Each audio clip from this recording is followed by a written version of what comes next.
The biggest challenges facing the district at this time are fiscally related, looking at revisiting all our expenditures. For Montebello Unified at this time, it is looking at our priorities, looking at how these monies will be utilized for the next school year.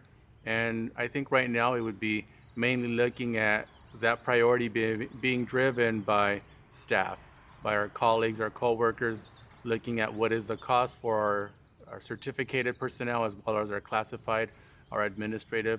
So I think one of the biggest challenges that we're having to deal with as a school district would be fiscally related. As a school district, even prior to the elections, we found ourselves being rather proactive and I think very much forward thinking. The board did adopt ethnic studies resolution, which called for ethnic studies as a high school graduation requirement.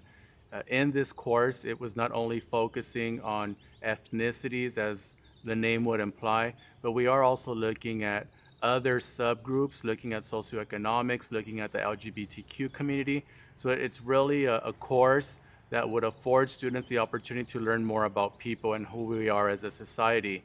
Something that we're very proud of is that it's not only a high school graduation requirement, but it's a course that's being developed that would be implemented across our 3 grade spans. So this course is due to be implemented next school year in our intermediate schools, and then it would be followed by our elementary schools.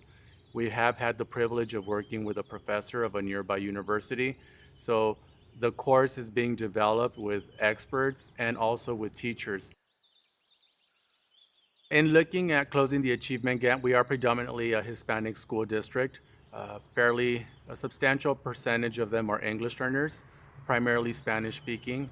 But in terms of closing the achievement gap, we are not only analyzing data and evaluating and implementing programs that we feel can address that achievement gap, but we're also being very mindful to what one would consider social emotional, that personal development of the individual.